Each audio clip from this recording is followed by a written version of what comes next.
Now, despite already securing qualification for the 2025 FIBA Afrobasket set for August in Angola, Nigeria's the Tigers close out their final game of the third qualifying window in style, defeating Cape Verde 77-62 at the Grand Hall in Tripoli, Libya. Now, after finishing the second window in Libya with 0-3 record, Nigeria needed a perfect run in the third qualifying window, and they delivered. The Tigers triumphed over hosts Libya, Uganda, and Cape Verde to officially book their spot in the competition. Now, with qualification already secured before tip-off, head coach Abdulrahman Mohammed handed home-based players Ifeanyi Koko and Ibe Abuchi their first minutes of the tournament, clocking 2 minutes apiece.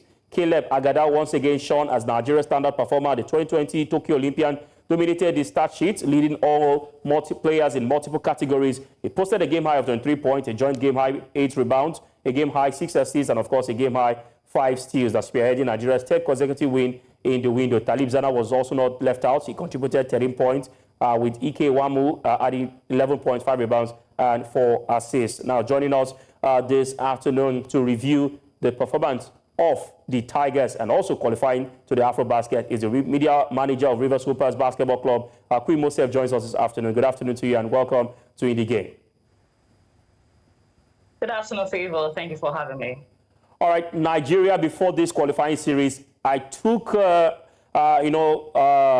questionnaire or a start to ask Nigerians how optimistic they were, that Nigeria would get a ticket. Many of them were not optimistic because of how well prepared Nigeria were before the tournament, but they've been able to write their story. They've picked the tickets, winning 3 of their games. After losing the first series of games in the qualifiers, what specific adjustment do you think were crucial in their perfect run through the qualifying window? I think the major adjustment was getting more of the foreign-based players to come play.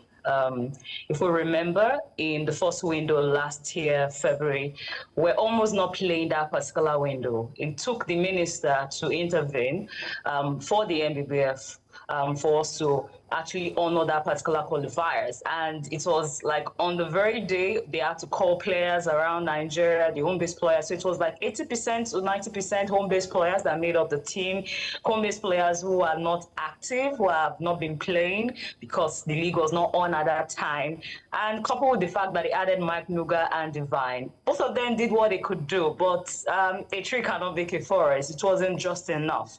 And for players who have not been playing, no competition under their belt, it was really difficult for them. And no surprise at all that we couldn't even win one game in the qualifiers in that particular window. So going into this window, we all knew that it was a break or mar game. Like, you just have to make it. You just have to make or mar game for us. And MBF also, we are aware that in history, we've never missed on the Afrobasket. It's just like missing out Super Eagles at the Afro AFCON, and then not having the D Tigers, one of the best basketball nation in Africa, even in the world, at the Afrobasket. So it was a crucial one, and they had to get to work and ensure that they invited players who were actively playing as we speak, and we're playing in Europe, and who could come down to actually represent us, of which we actually saw at the weekend and how they represented us. So apart from the fact that they also got in better players, they also got in players who were hungry to deliver, not just coming to represent the nation and wear the green, white, green, but we were hungry to ensure that we could remedy what the damage that had already been done. So good enough, we had a second chance to get to the Afrobasket. And it was all coupled with the fact that the hunger, the players who came to turn up, and also Coach Abdulrahman as well. It was also a record for him, redeeming his image, because remember, he was also the one in charge in the February window last year. So he had to redeem his image that I have to take this team to the Afrobasket, and he did that as well. Let me come to Jidechi Chidieze. Jidechi, fantastic one for the Tigers of Nigeria. Once again, something seems to be working at the moment. I mean, it seems the National Sports Commission, since they came on board, we've been having more positive news in our sport, despite what we used to have before. The NBBF president attributed the success to the National Sports Commission, their timely, the timely input to ensure the team make it to Libya. Would you also say that they've been able to, tighten the loose holes, the loose knots, rather, in the Nigerian Basketball Federation? I mean, it's one thing when you bring on people who are experienced in the job, talking about the personalities, at the National Sports Commission. So it's not far-fetched if he wants to tie the success of the D Tigers and, of course, the Basketball Federation to that. I would say, I mean, nothing but kudos to the D Tigers. It's just like the speaker said, it's like having the AFCON without the Super Eagles. It's incomplete, I mean. So it's very necessary that the D Tigers attend the Afro-basketball that is going to themselves to the very top of African basketball yet again. So yes, kudos. It's just the first step. This is not the end. It's one thing to qualify, and then it's another thing to perform at the tournament. So while I would say kudos, I would say we cut our kudos short. Okay. And let's wait for the Afro-basketball to kick off so that we can properly congratulate the team on their performance.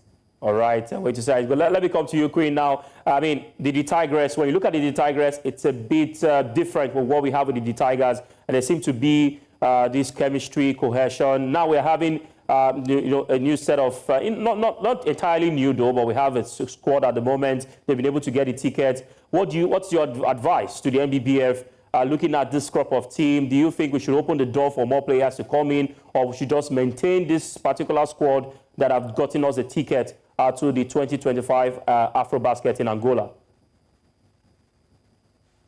If you go by what has happened in years in the history of the Afrobasket with Nigeria, we don't always stick with players that play at the qualifiers.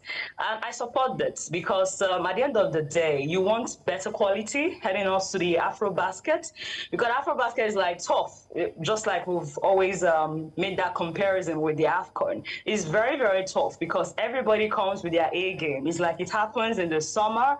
Players who play in the NBA, who play in Europe are kind of free, so they come with their best. So if other teams are coming with their best players, we also have to come with our best. At this moment in time, we couldn't have the likes of Chimezie Metu or a Josh Okogie or a Jordan Nwara. Might be to commitments to their clubs as well, or might be to the fact that some of them are turning their back, like Ike Riogo, can't turn their back on the NBBF and the D Tigers because of how they've been treated in the previous years, like what we saw last 2 years in Lagos, where we held that Olympic qualifying tournament here, the pre-qualifying tournament. So it might be different due to different reasons, but whichever what the reason may be, I would go for having our best legs at the Afrobasket. Yes, these guys have helped us. It might be kind of unfair that not all of them will get to play, but you want to put your best foot forward. Right now, we are not favorites to win the Afrobasket, and I'm being realistic. The favorite to win the Afrobasket this year has to be South Sudan and Senegal. We are not even far close. But if we have our best leg, we can have a shout. So it's for now for the NBBF to go out there, see players who will be available at that point in time. If Metu is available, well and good. If we can have a Jordan Warren back, well and if we can have a Josh Okogie, this will beef up areas. And then few of the guys who also helped in qualification. You cannot rule out the fact that the likes of Mike Nuga, rather, I'm just saying his full name. Mike Nuga was around, the likes of Caleb Agada, who had played in the Olympics before. This set of players, a few of them, could join up as well to make up a formidable team. So I would support that. Let's get back on track and also get on the first five when it comes to basketball in Africa and also in the world. Then we need to bring these guys. A lot has happened in the last few years with the national team, the D Tigers and the NBBF. There needs to be a roundtable to bring back some players who have really turned their backs because of how they've been treated in the national team. All right, well said. Wait to see how it goes. But let's take a look at the results and the teams that have qualified for the Afrobasket. The result on your screen: Kenya lost to Guinea for the first 57 points. Rwanda defeated Gabon 81-71 point. Madagascar lost to Central African Republic 75-87 point. Angola defeated Tunisia 73-62 points. Cameroon lost to Senegal 76-83 point. Nigeria defeated Cape Verde 77-62 point. Egypt lost to Cote d'Ivoire 76-82, and Morocco lost to Mali 66-80. Uganda lost narrowly to Libya 66-69 point, and DR Congo lost to South Sudan, who of course Queen has tipped as one of the favorites for the Afrobasket, 58-89 point. These are the teams that have qualified for the Afrobasket. Angola, we have Tunisia, Cote d'Ivoire, Egypt, Madagascar, Senegal, Nigeria, Uganda, Cameroon, South Sudan, Congo, Mali, Cape Verde, Libya, Guinea, and Rwanda. Jidechi, Queen has tipped Senegal or South Sudan. Which teams do you think will give a shot for the Afrobasket in Angola? I honestly do think I stand with her. I'll be very dishonest to myself if I would mention Nigeria as a favorite for this tournament, considering what South Sudan did at the Olympics. I think they are the team to look out for. They are the teams everyone wants to see how they would perform at this tournament. So yes, I kind of do think they might make it all the way to the finals. What might eventually happen in the finals, I'm not exactly sure, but I genuinely wouldn't call Nigeria. South Sudan is the team I'm looking at. All right, Moseph, big thank you to you, Queen Moseph. I mean, before the qualifiers, I did not tip Nigeria to, go all the way, and now they've shocked me. So I would say this time around, they are also one of the favorites for the title. Let's see how it goes. Well, thank you very much for joining. We hope that the Basketball Federation can prepare the team well enough for the tournament.